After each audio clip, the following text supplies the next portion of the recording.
What's up mga kaludi? Good morning for today's vlog. Update ko lang kayo sa tanim nating kasaba. Tara, silipin natin. Tara, samahan niyo ako mga kaludi. Tingnan natin yung kasaba. Punutan ko ng damo muna.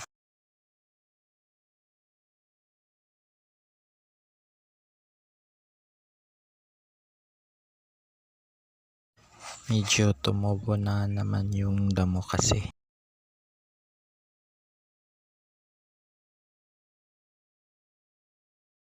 Nasa gilid pala to ng mga bulaklak tinanim ko.